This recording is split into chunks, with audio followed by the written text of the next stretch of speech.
तक हम लोग ने जितने भी एग्जाम्पल पढ़े वो सब किसके लिए पढ़े, फॉर मोनोडेंटेड लिगेंड, लेकिन अभी आपको क्या पढ़नी है, पॉलीडेंटेड लिगेंड। तो पॉलीडेंटेड की आपको सिर्फ एक एग्जाम्पल आएगी EN कॉल्ड इथिलीन डायमाइन। ठीक है, इथिलीन डायमाइन के पास हम लोग ने पढ़े थे कि इसका स्ट्रक्चर कैसा रहता है, CH2 CH2 NH2 NH2। यहाँ पे 2 NH2 है, मतलब यहाँ पे क्या है, 2 साइड से अटैचमेंट, तो ये क्या कर सकता है, 2 साइड से अटैचमेंट शो कर सकता है। 2 साइड से अटैचमेंट शो करता है मतलब ये क्या है, एक बाइडेंटेड लिगेंड। अभी ये सभी क्या बोलेंगे आप, जो नॉमेनक्लेचर है वो एकदम सिमिलर वैसे ही आएगी, बस आपको क्या करना है, जैसे हम लोग ने पढ़े थे कि अगर आपके पास क्या है, सेम टाइप के 2 लिगेंड है तो उसके लिए आप वर्ड क्या यूज करते हो, बाय। ठीक है, 3 हो गए तो आप ट्राई यूज करोगे, 4 के लिए ट्राई यूज करोगे।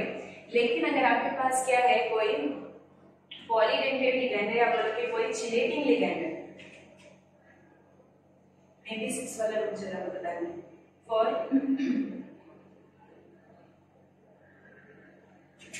पॉलीडेंटेड लिगेंड्स आपको क्या करना है, बाय ट्राई को आपको रिप्लेस करना है किससे,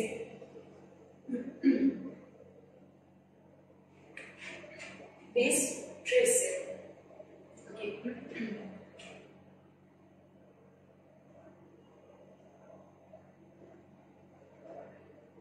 अगर आपके पास ये कॉम्प्लेक्स है, अब इसमें क्या है आपके पास COEN3Cl3, आप फिर से क्या करोगे, सबसे पहले आपको क्या करना है, नेमिंग के स्टार्ट करने से पहले अगर आप ऑक्सीडेशन नंबर निकालोगे तो इजी रहेगा।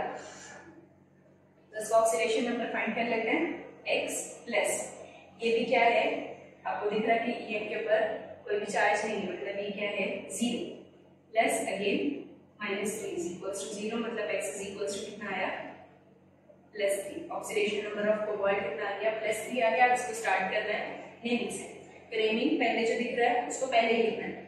अब यहाँ पे 3EN, नॉर्मली अगर 3 होता तो हम लोग उसको क्या लिख रहे होते, ट्राई इथिलीन डायमाइन, लेकिन ये चिलेटिंग लिगेंड है इसलिए हम लोग इसके लिए क्या लिखेंगे, tris ethylene diamine, tris ethylene diamine. उसके बाद क्या आएगा, कोबाल्ट 3 क्लोराइड। ठीक है, आपका जो भी क्या बोलेंगे आप चिलेटिंग लिगेंड है, चिलेटिंग लिगेंड नॉर्मली हम लोग क्या करते हैं, उसको इतना बड़ा नाम नहीं लिखते हैं, शॉर्ट फॉर्म में लिखते हैं EN। जैसे ये पूरे की जगह पर हम लोग ने सिर्फ क्या लिखे EN, लाइकवाइज इसका जो नाम भी रहेगा उसको भी आप इसमें लिखोगे, ब्रैकेट्स में लिखोगे। ठीक है, तो ये क्या है, tris ethylene diamine cobalt 3 chloride. ठीक है, तो ये सारे रूल्स को फॉलो करके आप क्या कर सकते हो, इजीली जो भी आपको एक कोऑर्डिनेशन कंपाउंड दिया है उसको नेम कर सकते हैं।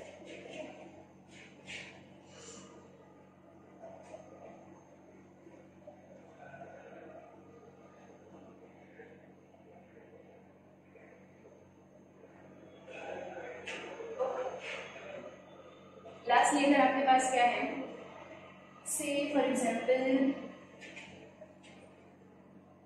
NiCO4,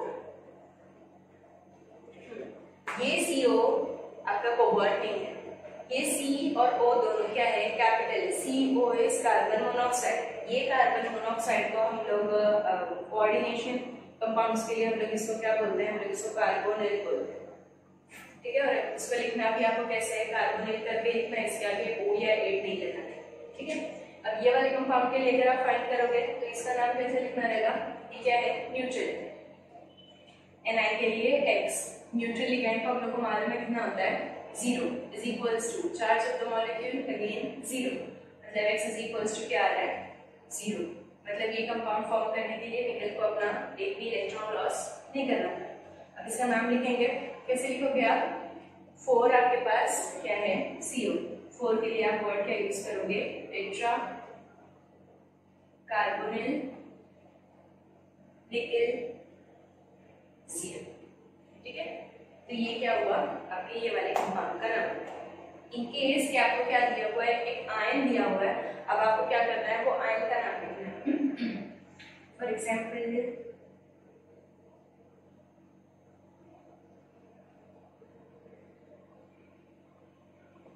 FeCl6 3-।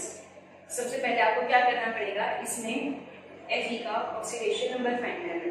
यहाँ पे कितना आया x प्लस Cn का कितना रहता है -1, तो ये कितना हो गया -1 × 6 is equals to charge. Charge कितना है -3।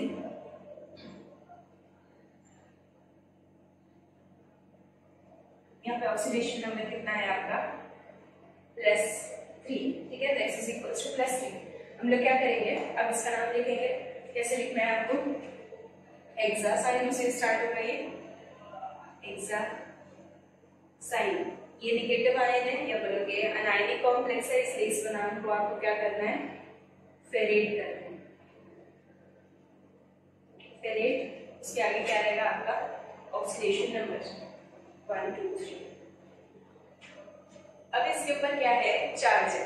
तो चार्ज के लिए आप इसको 3 नेगेटिव 3 पॉजिटिव या जो भी चार्ज है वो चार्ज को कैसे मेंशन करोगे, आपको सिर्फ उसके आगे क्या लिखना है, आयन लिखना है। ये भी मेंशन नहीं करना है कि वो कैटायन है या अनायन, आपको सिर्फ क्या करना है, जो भी चार्ज वाला कंपाउंड है उसमें लास्ट में आप क्या लिख दोगे कि वो क्या है, आयन। तो वो क्या है, हेक्सासाइनोफेरेट 3 आयन। अब हम लोग को इतनी सारी हम लोग ने जो एग्जांपल्स पढ़े उसमें ये तो आपको समझ में आ रहा है कि अगर वो ABE दिया हो मतलब वो क्या है, अनायन है। तो यहाँ पे सिंपल है ABE है और आगे आयन लिखा हुआ है, मतलब उसके ऊपर चार्ज क्या होगा, ऑब्वियसली नेगेटिव ही होगा। अब वो कैसे होगा या कितना होगा, तो वो ये करके हम लोग क्या कर सकते हैं, इसे बैक कैलकुलेशन करके भी फाइंड कर सकते हैं। कैसे कर सकते हो, जैसे हेक्सासाइन, हम लोग को मालूम है कि साइनों के लिए चार्ज कितना रहता है -1। हेक्सा हो गया मतलब ये कितना हो गया -6, ये -6 प्लस Fe के लिए कितना है 3। आपको याद रखना है कि सारी मेटल्स क्या होती है, ऑलवेज पॉजिटिव ऑक्सीडेशन स्टेट ही शो करती है। तो ये कितना हो गया, ये +3 इज इक्वल्स टू आयन का चार्ज कितना है हम लोग को नहीं मालूम है, लेकिन Px, ये कितना हो गया, x is equals to -3। Simply आप क्या कर सकते हो, बैक कैलकुलेट करके भी फाइंड कर सकते हो कि वो जो आयन होगा उसका चार्ज कितना होगा। अब आपको ये कब करना है, जब आपको क्या दिया हुआ रहेगा, एक क्या बोलेंगे IUPAC नेम दिया हुआ है और वो नेम से आपको क्या करना है, स्ट्रक्चर फाइंड करना है। तो भी हम लोग क्या कर सकते हैं, इजीली बैक कैलकुलेट करके वो आयन का चार्ज कितना होगा, या ठीक है एक और एग्जांपल सॉल्व करके देखते हैं।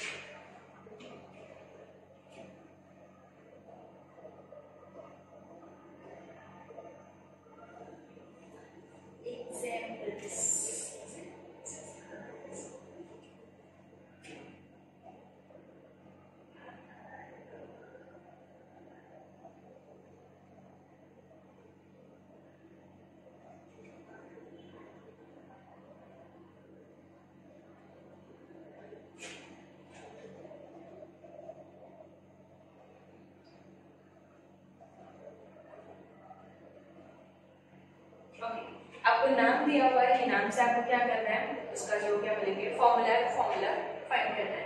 तो नाम क्या दिया हुआ है आपको, डायमाइन डाइक्लोरो प्लैटिनम 4 आयन, ठीक है। अभी ये तो सिंपल है, समझ में आ रहा है कि आपके पास क्या है, ये प्लैटिनम लिखा है, ठीक है।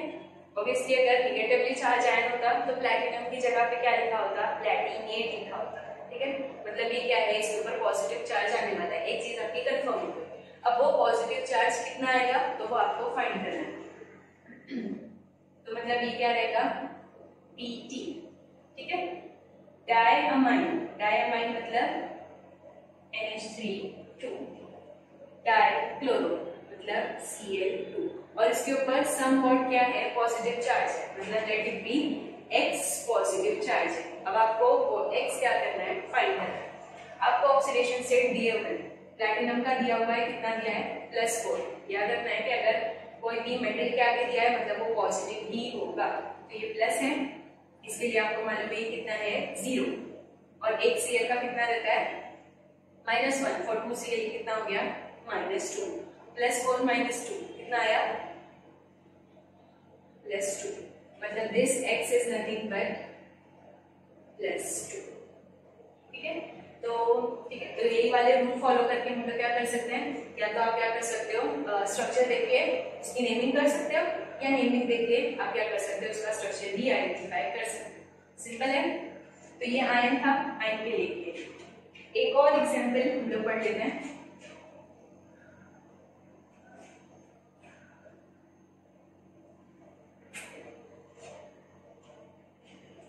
इसकी एग्जांपल पढ़ेंगे।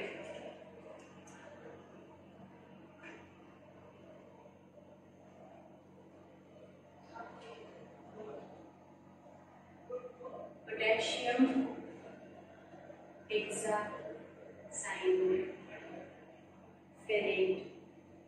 3।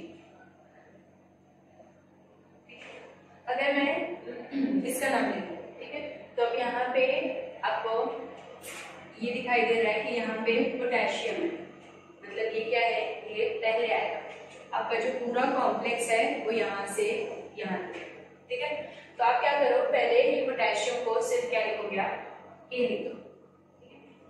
इसके ऊपर क्या है, ये पूरा आपका क्या बोलेंगे जो आपका अनायनिक कॉम्प्लेक्स है, इसमें चार्ज क्या है हेक्सासाइनो। हेक्सासाइनो पहले Fe से स्टार्ट करते हैं, Fe है, और उसके बाद आपके पास क्या है 6Cn। ये पूरे के बाद आपके पास यहाँ पे पोटेशियम है जिसका नंबर आपको नहीं मालूम है, लेकिन वो क्या है Kx है। अभी Fe का आपको ऑक्सीडेशन नंबर दिया हुआ है, कितना दिया हुआ है ये +3। हम लोग को मालूम है कि साइनाइड के लिए वो कितना रहता है -1, तो फिर 6 साइनाइड के लिए वो कितना हो गया -6, तो +3 - 6 कितना हो गया -3, मतलब इसके ऊपर चार्ज कितना आएगा -3। सिंपल सी बात है, अगर यहाँ पे -3 चार्ज है तो उसको न्यूट्रलाइज करने के लिए आपको क्या चाहिए +3 चाहिए। हम लोग को मालूम है कि K का चार्ज कितना आता है +1, तो +3 को क्या बोलेंगे आप न्यूट्रलाइज कर, सॉरी -3 को न्यूट्रलाइज करने के लिए आपको क्या चाहिए +3, मतलब यहाँ पे आपके K के पास नंबर कितना आएगा 3। ठीक है, आप क्या कर सकते हैं इजीली, आपको जितना भी क्या बोलेंगे वो नंबर आ रहा है, आपको उसको बैलेंस करने के लिए क्या करना है, बाहर आयंस लगाना है। और जी और एग्जांपल हम लोग सॉल्व करेंगे इसी के।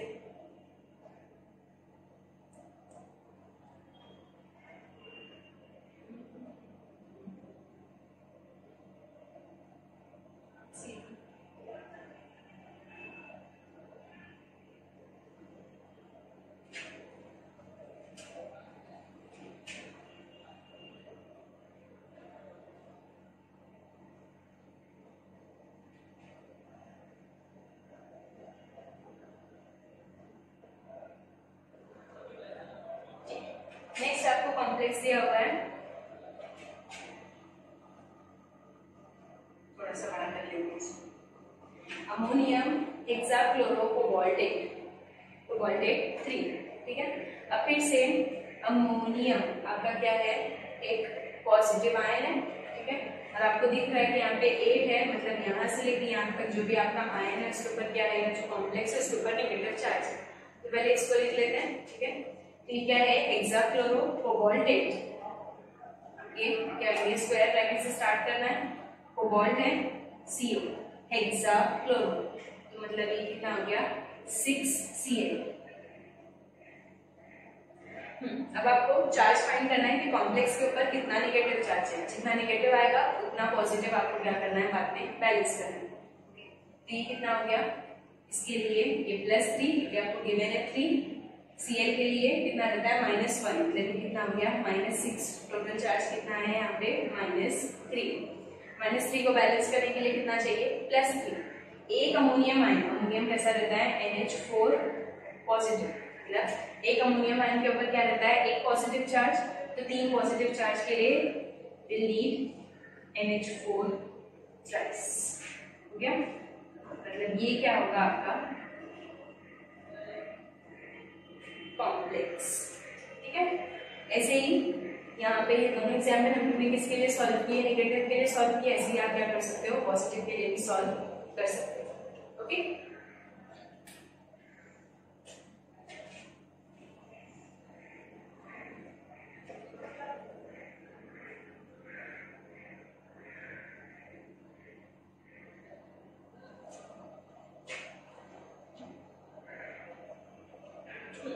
नेक्स्ट इसके आगे एक हम लोग को स्टार्ट एक छोटा सा टॉपिक पढ़ना है फॉर EAN नंबर या EAN। ठीक है, अभी EAN क्या है? E is effective, is atomic and is number, effective atomic number। अब अगर हम लोग क्या पढ़ रहे हैं, इनऑर्गेनिक पढ़ा है, तो इनऑर्गेनिक में सबसे इंपॉर्टेंट क्या रहती है, कंपाउंड की स्टेबिलिटी। ठीक है, तो अब वो कंपाउंड स्टेबल है या नहीं है, तो इनऑर्गेनिक वाले इजी सा रूप देते हैं कि अगर कोई भी आपका कॉम्प्लेक्स है, उसका अगर इलेक्ट्रॉनिक कॉन्फ़िगरेशन किसके जैसी आ रही है, नोबल गैसेस जा रही है, मतलब नोबल गैसेस जैसी वाली है, तो क्या होगा, वो ज्यादा स्टेबल होगा या मोर स्टेबल होगा। और अगर एटॉमिक नंबर उसका जो है या वो इलेक्ट्रॉनिक कॉन्फ़िगरेशन जो है क्या हो रही है, नोबल गैसेस से थोड़ा दूर आ रही है, मतलब उसकी स्टेबिलिटी कैसी हो जाएगी, लो हो जाएगी। तो हम लोग को यहाँ पे भी वही फाइंड करना है कि आपका जो क्या बोलेंगे कोऑर्डिनेशन कंपाउंड है, ठीक है, वो कोऑर्डिनेशन कंपाउंड का जो इलेक्ट्रॉनिक कॉन्फ़िगरेशन वो मैच कर रही है या नहीं कर रही है, किससे, आपकी ग्रुप 18 वाली नोबल गैसेस जो है उससे। ठीक है, अभी इफेक्टिव एटॉमिक नंबर मतलब ये क्या आएगा, ऑब्वियसली आपका नंबर आएगा। अब ये नंबर अगर मैच कर रहा है किससे, लास्ट वाले 18 वाले ग्रुप से, तो वो क्या होगा, compound will be more stable. ठीक है, अभी उसके लिए आपको क्या याद रखनी पड़ेगी, मुझे लास्ट वाले ग्रुप वाले एलिमेंट से उन लोग की क्या बोलेंगे एटॉमिक नंबर, तो कौन कौन से हैं अपने पास लास्ट में। ठीक है, मेजरली देखो जो आपके कॉम्प्लेक्सेस आएंगे, हम लोग ने पढ़े थे कि जो सेंट्रल मेटल है वो बेसिकली बिलोंग कहाँ से कर रही है, डी वाले ब्लॉक से, डी ब्लॉक से ज्यादा बिलोंग कर रही है। तो डी ब्लॉक स्टार्ट कहाँ से होता है, फोर्थ वाले ग्रुप से होता है। मतलब ऑब्वियसली जो भी आप ये एटॉमिक नंबर कैलकुलेट करोगे, इसकी वैल्यू क्या आएगी, 30 से तो लार्ज ही आने वाली। ठीक है, तो इसलिए हम लोग सबकी नहीं याद करेंगे, हम लोग सिर्फ 3 की याद कर लेते हैं, क्रिप्टॉन, ज़ेनॉन और रेडॉन। ये तीनों आप याद करो। क्रिप्टॉन का एटॉमिक नंबर कितना है, 36, ज़ेनॉन का 54 और रेडॉन के लिए 86। ठीक है, तो मतलब अगर आपका जो इफेक्टिव एटॉमिक नंबर है वो ये तीनों में से कुछ आ रहा है, मतलब कंपाउंड इज मोर स्टेबल। इसके ऊपर वाले आपको पता होंगे, इसके ऊपर क्या आता है, आर्गॉन आता है जिसका 18 है, लेकिन उतना छोटा आपके पास आएगा नहीं। ठीक है, क्योंकि मेजरली यहाँ से जो सेंट्रल मेटल है वो बिलोंग कर रही है डी ब्लॉक से। ओके, तो क्रिप्टॉन, ज़ेनॉन और रेडॉन, इसके लिए हम लोग फाइंड कर लेते हैं। अभी इफेक्टिव एटॉमिक नंबर EAN, इसके लिए आपके पास क्या है, एक छोटा सा फॉर्मूला है, EAN is equals to Z minus X plus Y। ठीक है, ऐसे आप कैलकुलेट करें। अब आपको फाइंड करना पड़ेगा, या आप क्या बोलेंगे, समझना पड़ेगा कि यहाँ पे Z, X और Y किस चीज को डिनोट कर रहा है। तो डिनोशंस लिख लेते हैं। Z तो ऑब्वियसली क्या रहता है, एटॉमिक नंबर, तो ये क्या है यहाँ पे एटॉमिक नंबर। लेकिन एटॉमिक नंबर किसका, आपको सिर्फ किसको कैलकुलेट करना है, सिर्फ किसको देखना है, जो आपकी सेंट्रल मेटल है उसको। Atomic number of central metal. ठीक है, नेक्स्ट है X क्या है, X is oxidation number. Again किसका ऑक्सीडेशन नंबर, किसका, सेंट्रल मेटल।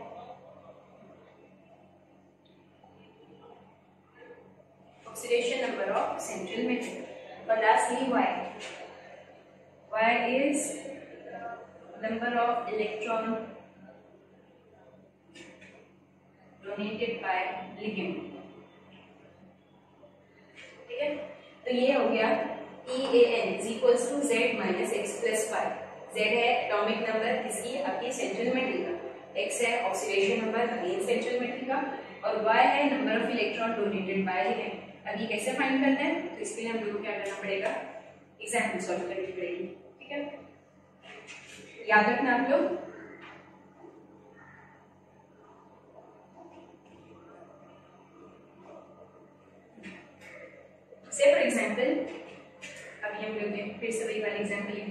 CA4 FeCN6। जब आपके पास पूरा कॉम्प्लेक्स दिया हुआ रहेगा, आपको जो भी चीज बाहर है इसको काउंट नहीं करना है, ठीक है। सिर्फ जो आपकी स्क्वायर ब्रैकेट के अंदर जो जो चीजें आपको सिर्फ उसको ही देखना है, बाहर वालों को नहीं देखना है, ठीक है। तो हम लोग भी सिर्फ इसके ऊपर फोकस करेंगे, ठीक है।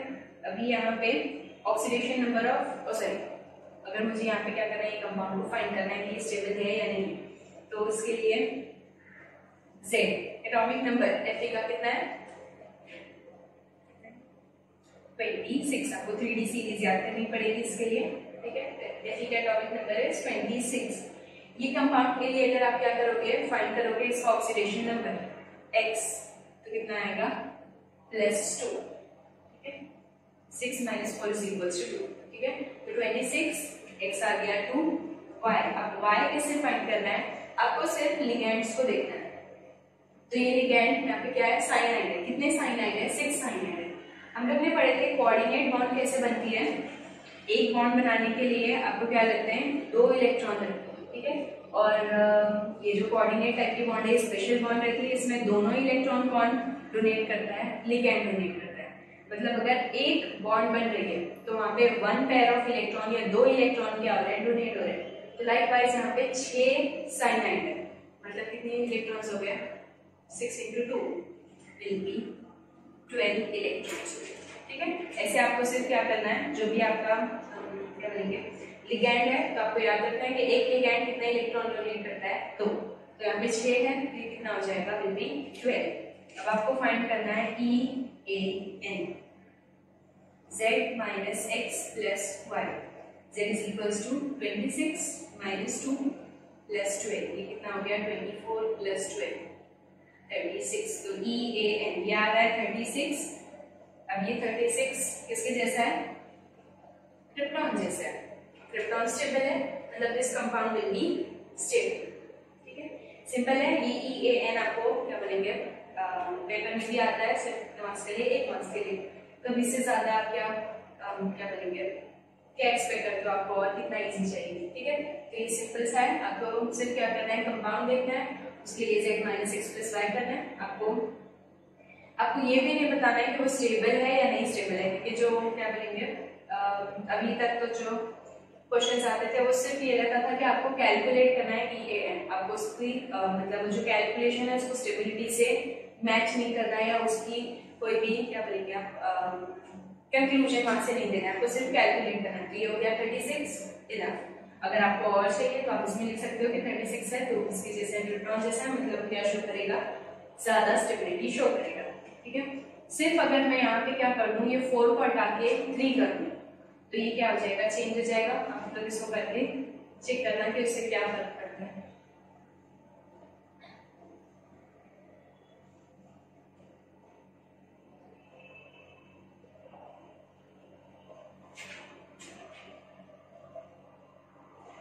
ओके, तो आज हम लोग ने क्या क्या पढ़े, आज हम लोग बहुत सारी चीज पढ़ ली। तो हम लोग ने स्टार्ट किए थे क्लासिफिकेशन ऑफ कॉम्प्लेक्सेस।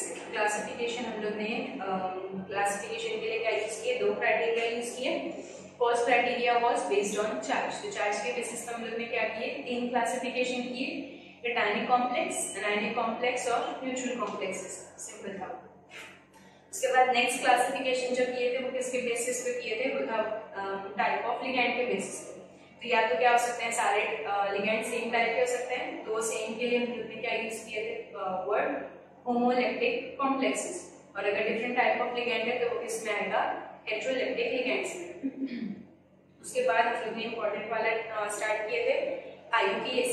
तो IUPAC के हम लोग ने सर्टेन रूल्स देखे थे। फर्स्ट रूल क्या था कि उसमें आपको क्या करना है, जो भी कटायन है उसको नाम में ले लेना है। और आपको पता कैसे चलेगा कि वो कटायन है या अनायन है, तो जो भी चीज स्टार्ट में लिखी हुई है वही क्या रहेगी, कटायन रहेगी, और उससे आपको स्टार्ट करना है।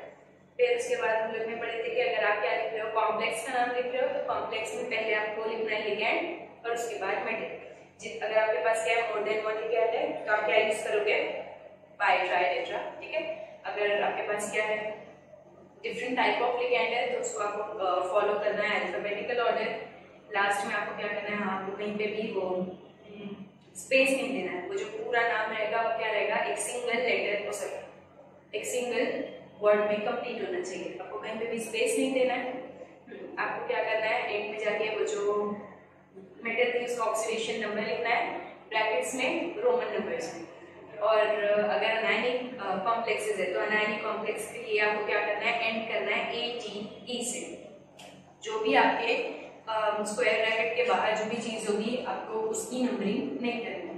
फिर हम लोग में और पढ़े, क्या पढ़े कि अगर आपके पास क्या है, कोई पॉलीडेंटेड लिगेंड है तो वो पॉलीडेंटेड लिगेंड के लिए आप बाय ट्राई की जगह क्या यूज करोगे, बिस ट्रिस, फोर के लिए टेट्राबिस। देन और क्या पढ़े, और हम लोग ने EAN पढ़े। EAN is effective atomic number. ये इफेक्टिव एटॉमिक नंबर हम लोग फाइंड करते हैं किसके लिए, to find out the stability of the coordination complexes. अगर उसकी स्टेबिलिटी और सॉरी उसका जो EAN है, जो नंबर है वो किसके इक्वल आ रहा है, नोबल गैसेस जैसा। मतलब वो क्या हो रहा है, जो आपका कोऑर्डिनेशन कॉम्प्लेक्स है वो ज्यादा स्टेबिलिटी शो कर